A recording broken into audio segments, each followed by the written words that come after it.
Good afternoon, everybody. This is Jeff J. Brown, China Rising Radio, Sinoland in Shenzhen, just south of the Tropic of Cancer, and 6 time zones earlier to the west. I am honored to have on the phone today in Central Europe, Mr. Marko Marjanovic. How are you doing today, Marko? I'm well, thanks. Glad to be here. I'm so glad to have you on, and it's fuzzy how we got in touch with each other, but I love your work. I'm so happy to have Marko Marjanovic on the phone today. He is the editor of Checkpoint Asia.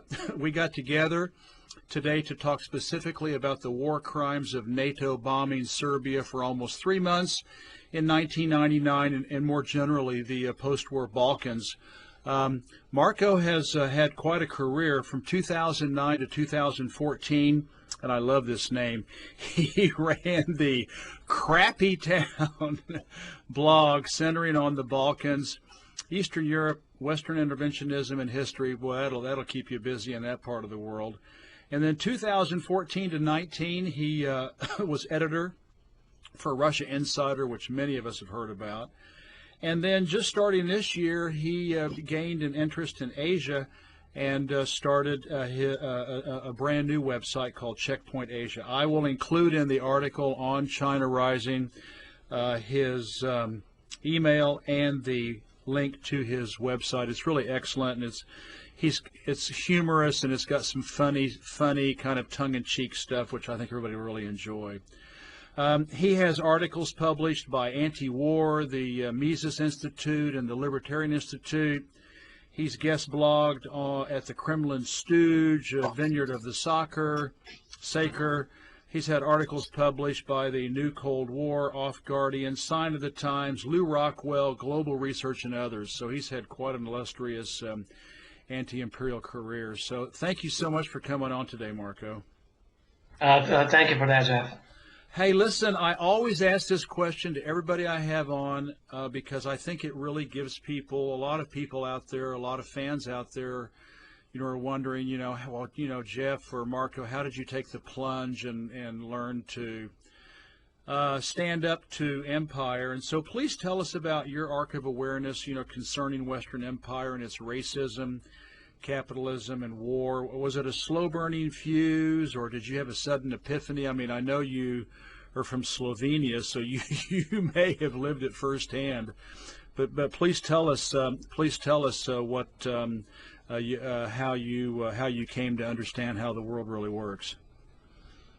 Well, it was not gradual, just because it was kind of part of growing up and learning about the world. So, of course, it would come in sort of in bits and pieces. And but probably the very first sort of part of that information that really had an influence on me was like when I was 10 or 11, and just in the school library, I'm reading these books by this Eastern German author, and I guess the books today, they would be classified as revisionist westerns. So they were about the Wild West, but they were from the point of view of the Indians. Oh, wow, interesting. Yeah, yeah. Was this in Slovenia? Was this back before the fall of the Berlin Wall? No. This would have been after, but they didn't update our books. Our books were still from the previous era. Okay, cool. Well, lucky you. That's really interesting. All right.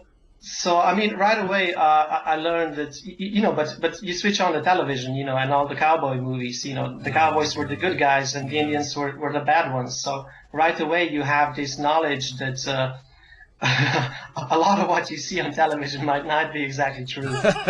Especially Hollywood and New York and Los Angeles for television, that's for sure.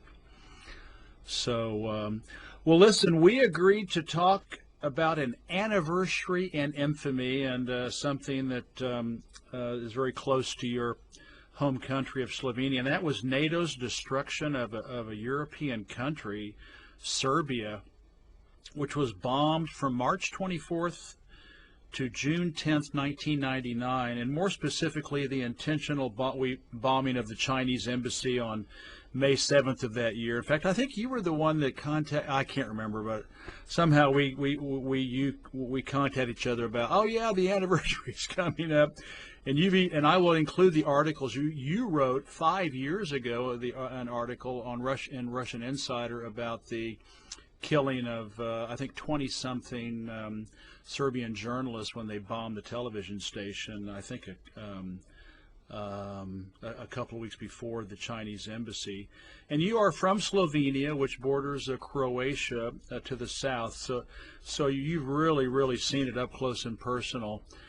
First off, I know this is, volumes have been written about former Yugoslavia, but for fans who are unfamiliar with post-World War II Balkans, can you just give us a quick 5-minute resume on what Yugoslavia was and into the 90s, how it was dismembered?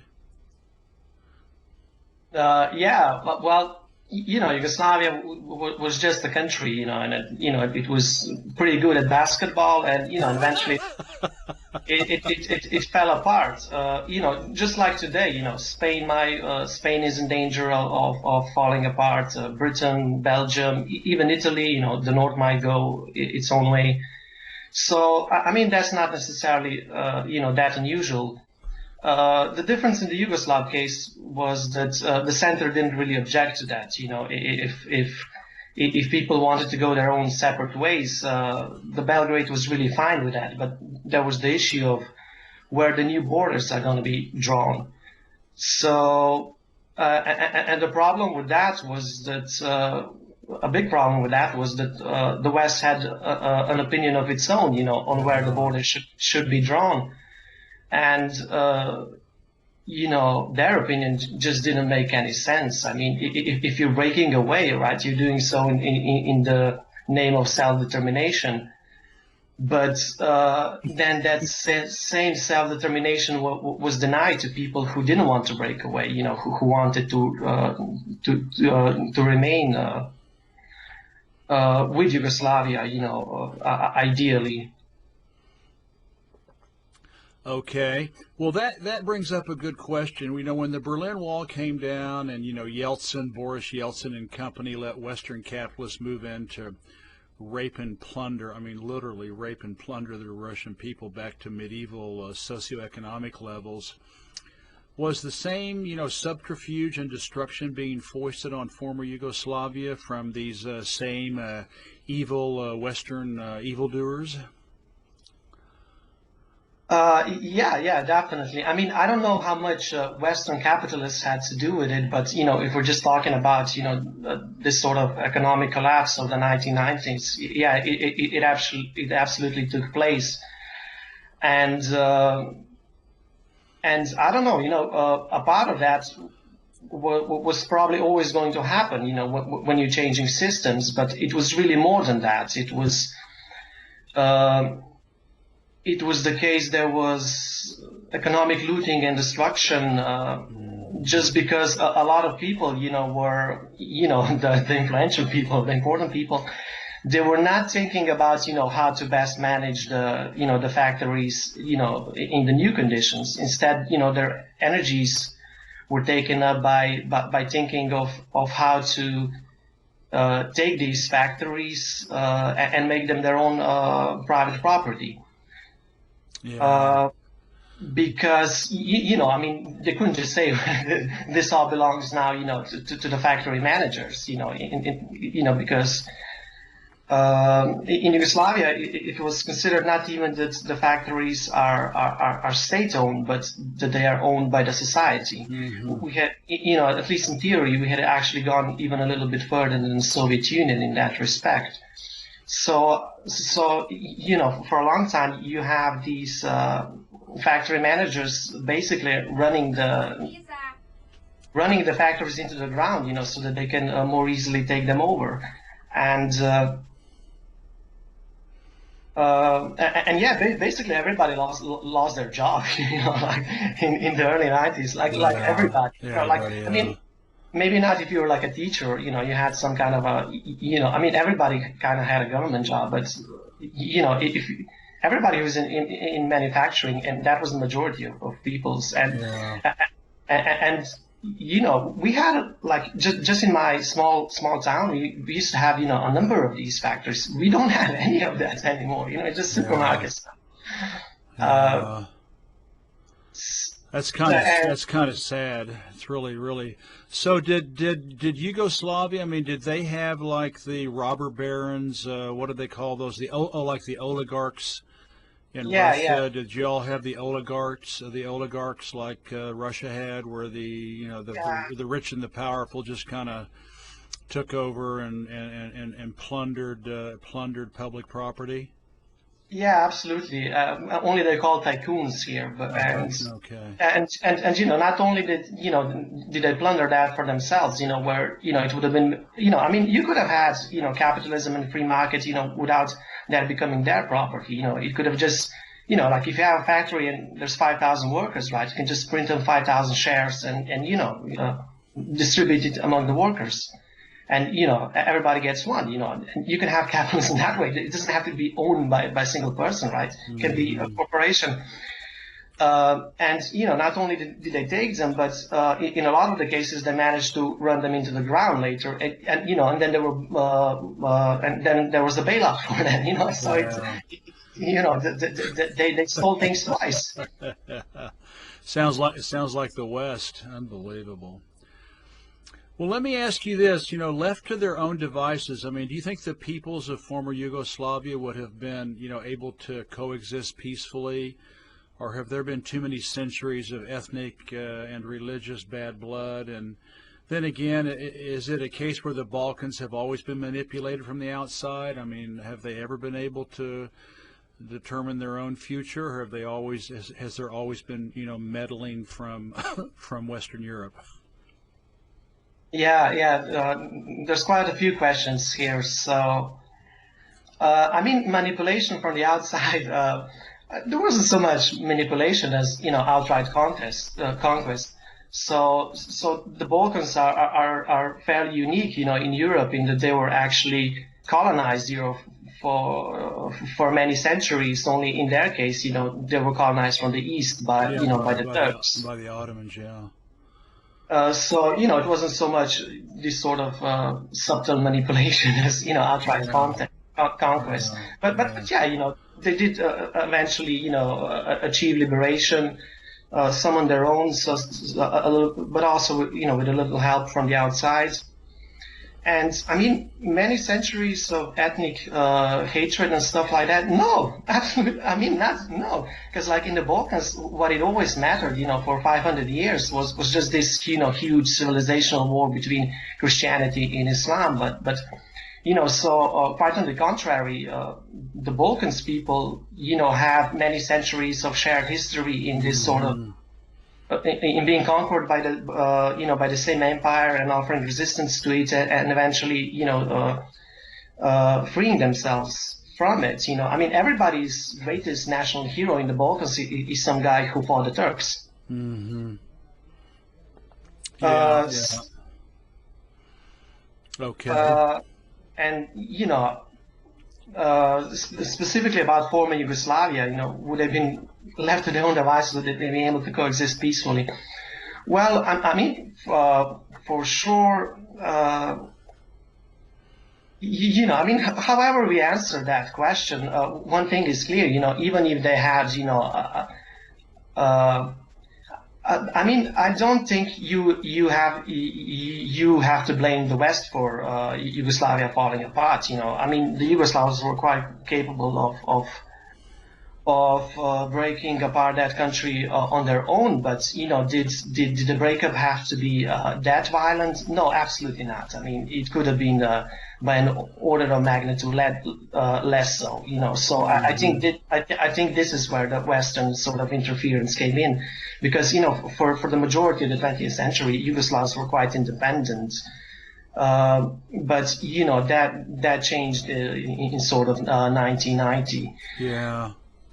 Well, it reminds me of about the Shia and the Sunni Muslims who, for the vast majority of the time since Muhammad, in 730 or 750 A.D. or whatever, the vast majority of the time the Shias and the Sunnis have gotten along very, very well, but the West, the colonial Imperial West, used it to divide and conquer the Muslim people, and they still are today. I mean, you just have to look at the Gulf kingdoms, versus Iran, and the West is just brilliant. It's just absolutely brilliant, evilly so, but they're just brilliant at this divide and conquer. Pakistan, India. And it's just the Northern Ireland, Republic of Ireland. It's just nobody's better, and I'm sure that they had their fair share of nitroglycerin to throw into the Balkans after 1990 to blow the place up. I have written that the NATO bombing of Serbia, encouraged by Bill Clinton and his psychopathic Secretary of State Madeleine Albright, that it was the announcement to the world that the United States was going to make its lawlessness and genocide official policy, and no one was beyond its reach. Yes, Iraq had been invaded, raped, and plundered 10 years before, but Serbia was supposed to be a European ally. Your comments, please. Yeah, I mean, this is probably how you saw it, but it is probably not how the mass public out there saw it, I mean, it's almost the other way around.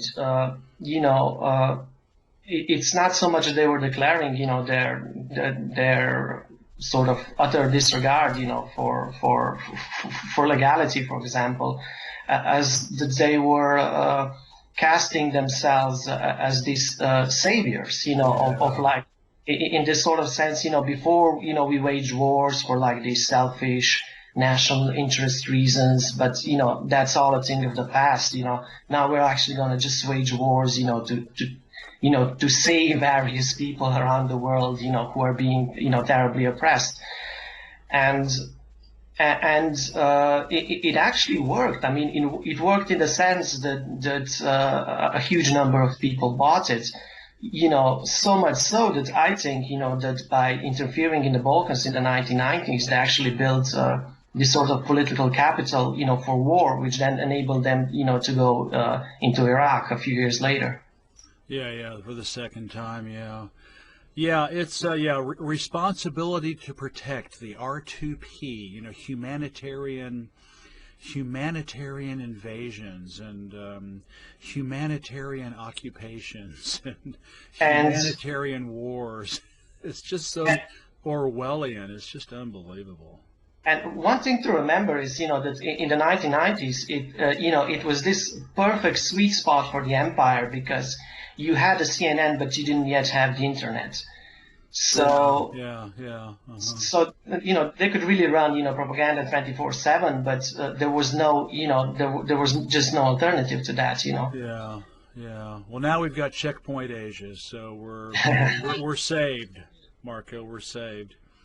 Listen, something I've always wanted to ask about. Do you think that Serbia, being Orthodox Christian and a Russian ally, was part of the imperial calculus to destroy the country? Yeah, I do think that, but also I think the story is much deeper. If you just say, oh, Serbs and Russians are allies, and that's why they bombed the Serbs, that's really just scratching the surface. I mean, I wouldn't even really say that Serbia and Russia were allied. They certainly were not in the 1990s. And really, when you go through the history and you're trying to find instances where Serbia and Russia were in some kind of a formal alliance, it just didn't happen. I mean, okay. of course, always when Serbia would be fighting its war of independence, you'd have, tons of Russian volunteers coming over to help, and sometimes even the Russian Empire would get involved. But I mean, in this sort of, for there to be like a real alliance between the two, it just didn't exist, just because Russia is too far and it wasn't powerful enough, to really project its power into that space. But yeah, like you said, that's nonetheless how Serbia is perceived in the West, as this, not just an ally of Russians, but, almost like some kind of a substitute for the Russians. And, I think that's part of the reason it was bombed. But I mean, really, if you think about it, it's not just Serbs and Russians, but to some extent, all Eastern Europeans are interchangeable, to the West.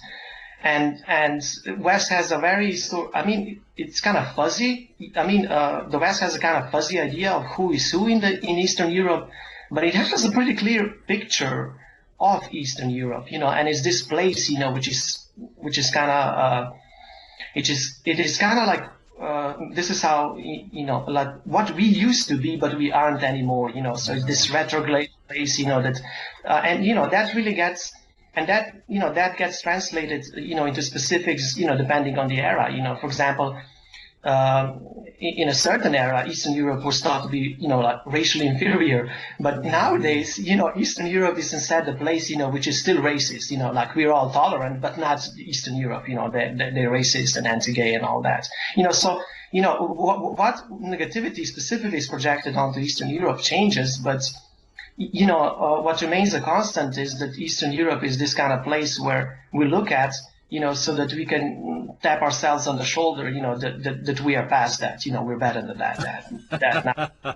So I mean, when Serbia was being bombed, the story on CNN was the retelling of the history was, well, there was this crazy guy Milosevic, and he just made sort of neo-Nazism popular again. I mean, these Serbs are just going crazy and genociding people around there, searching for racial purity. I mean, that was just insane. That had nothing, nothing to do. But it was a lot easier to believe, because you have to remember one thing. We're talking about Eastern Europeans here.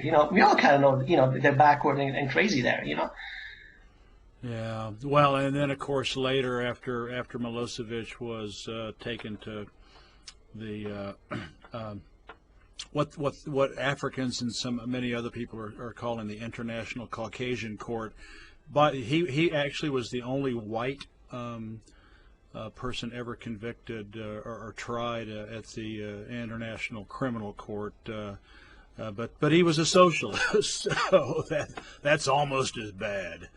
And actually, Jeff, that was an earlier court. But yeah, both are in the Hague, but that one was specifically. I mean, that one made the other one possible and all that, but it was Tribunal for former Yugoslavia, actually, it was the same thing. It was Westerners standing in judgment of Balkanites. And it was not just Milosevic. There was almost 100 people, sentenced there. And of course, but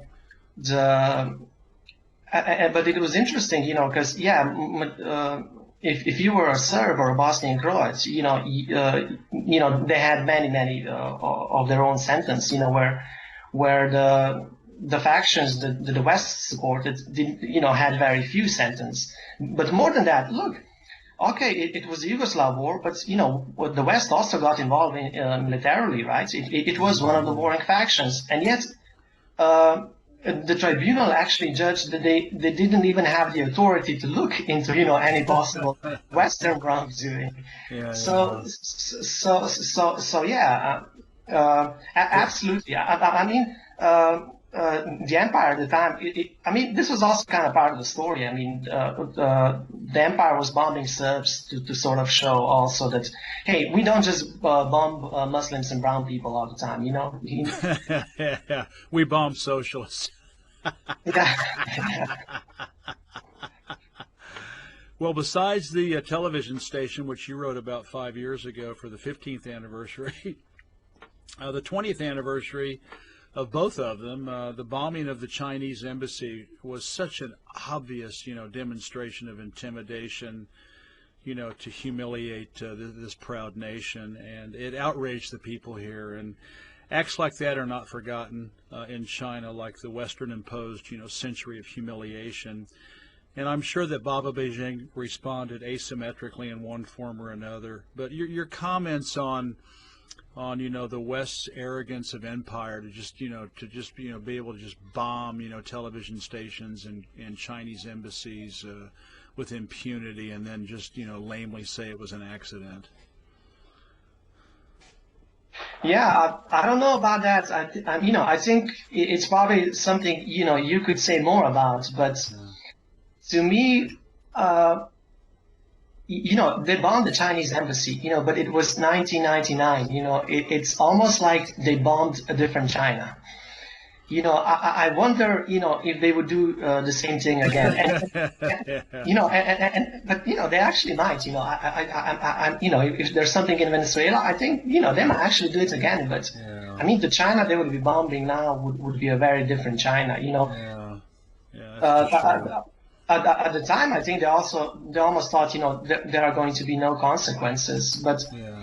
But I think that the Chinese are different than the Americans, in that they kind of remember history more. Yeah, well, going back 5,000 years. I have also written that the NATO bombing of Serbia was nuclear war, since many of the missile warheads were made with depleted uranium, and a lot of people don't know, but depleted uranium, also abbreviated DU, it has a half-life of 4.5 billion years. It was also used in Iraq and what was it? I can't think of the name of that town right now, but they leveled it, and they're having this. I'm sorry. You mean Iraq and Syria, right? Yeah. Well, yeah, Iraq. Yeah, and well, there was one city starts with an R that they completely reduced to rubble, and they used a lot of depleted uranium. Well, if it's in Iraq, then it's Ramadi. But yeah, you also have yeah. Fallujah and Mosul, yeah. Anyway, and not only in Iraq, but Serbia, I have read that Serbia now has cancer and birth defect levels that outpace Hiroshima and Nagasaki after their citizens were incinerated with atomic bombs in 1945. Please tell us about the latest news on this grotesque crime against humanity in Serbia, with all the problems they're having, health problems. Yeah, that was a fear at the time, and also some hospitals were reporting increased cancer rates. But actually here I have like a partially happy answer in that I mean, depleted uranium is fired by the A-10 strike aircraft, right? But it really wasn't used that much over Yugoslavia because NATO didn't want to descend under 5,000 meters, in principle. Okay. Not to risk its own losses. So in Serbia proper, I think the number is 6 sites, where this depleted uranium ammunition was used, and eventually the government cleaned those sites. They came over with bulldozers and trucks, and they just removed a huge amount of the topsoil. Topsoil, okay. But I mean, the Belgrade government only controls Serbia proper, right? So in Kosovo, where there were many more sites, where that ammunition was being principally used, they didn't do the cleanup, and probably so it's Kosovo also, okay. Yeah, so you have this thing where actually, it turns out that Albanians might suffer from this more than the Serbs. Just like, during the actual bombing, like the single biggest instance of civilian death was actually when an Albanian refugee column was hit, where the victims were Albanians, not Serbs. Yeah, and they were coming back, so you figure out the reasons for that. Welcome home. Well, listen, this is, what a crazy, crazy, the empire, and I love your tongue-in-cheek email solicitation on your website, which I've signed up for now for the second time. I hope I get it now. I didn't get it the first time, but I love your website, and I think that you have a bright future after your illustrious career with Russia Insider and Crappy Town, and you're doing great work, Marko, and I want to encourage you to keep it up. Besides Checkpoint Asia, do you have any other projects in the works about like writing a book or doing something like that? Yeah, yes and no. No, because it's kind of on suspension, but yes, because I do want to talk about it. And I mean, I mainly do current news, right? But like in ideal world, I wouldn't have to. I could just study history, which I enjoy probably even more, than this news thing. Yeah.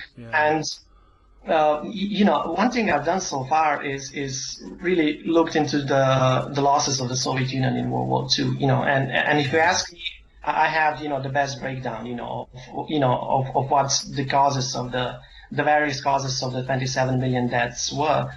But the next thing I want to do is I want to do the same, for the real number of Stalin's victims, So because I mean, also just seeing numbers are being thrown around like 60, 80 million, stuff that would have absolutely broken the Soviet Union demographically. And I'm not a fan of Stalin. Actually, I dislike them. I dislike him a lot. I think he set back Russia, for generations, and all that. But at the same time, I feel like the truth is bad enough. You don't have to embellish things. So so far, I just have the first chapter on the deportation deaths, and okay. I have to do the rest later, and it's going to be interesting also because even the supposed conservative number of 20 million deaths, according to my research, it is still too high. Like the real number is fell to 13 million. Which is a huge number. Which is a huge crime. But I mean, a lot of people have this idea that Stalin can kill more people than Hitler, and that they're kind of equivalents, and to that, first what you have to say is that Hitler lost the war, right? If he had won, he would have killed, even more than what he had, accomplished. He had plans to kill a lot more, but even in what he managed to achieve, no, it was a lot more, because people just know about the 6 million Holocaust deaths. But beyond that, he killed another 14 million people or so. So there's that. I don't know why. Especially in this, and I sort of count myself among them. People who are like support free markets and stuff. But at the same time, I really I see this, observe this tendency, to just throw in Soviet Union and Nazi Germany, together, which I track back here really to the Cold War, not to actual real history, what happened in the 1940s. Well, and they do the same thing with Mao Zedong and the communist revolution here, and you can't even compare Mao Zedong and Adolf Hitler because one was a fascist and Mao was a communist. I mean, it's like they fought each other. They fought against each other. How can they be the same? It's just absurd. One thing I would recommend in your research, and I interviewed him on my show, Grover Furr, Dr. Grover Furr. He's written a ton of books on Stalin, and he is a bit of a revisionist and takes a very jaundiced view of all of the statistics about Stalin, kind of like you. But anyway, you might want to take a look at his books. They're very, very good, and they're not very long, and they're very informative. And he speaks and reads and writes fluent Russian, and got into the archives. And I've read a couple of his books. and they're really outstanding. So I would recommend that in your research. Well, listen, I tell you what, Marko, this has been a great interview. Sad. Are you still there? Yeah, we cut out there for some seconds. We just got back on together automatically with the new super duper Skype. All right, we can't complain; it's free. Yeah, it's a terrible program, but everyone is on it. So what are you gonna do? And it's free. Anyway, thank you so much for coming on. 1999 was an amazing year. A horrific year for for Yugoslavia, a great year for Russia because Putin came into power and really started the amazing renaissance of that great nation. So really want to again congratulate you on all the fine work you're doing, and I look forward to getting this up. And I know it's going to have a huge response on China Rising. And let's do it again sometime in the future when some other anniversary pops up. Yeah. This was fun. Thanks for having me, Jeff.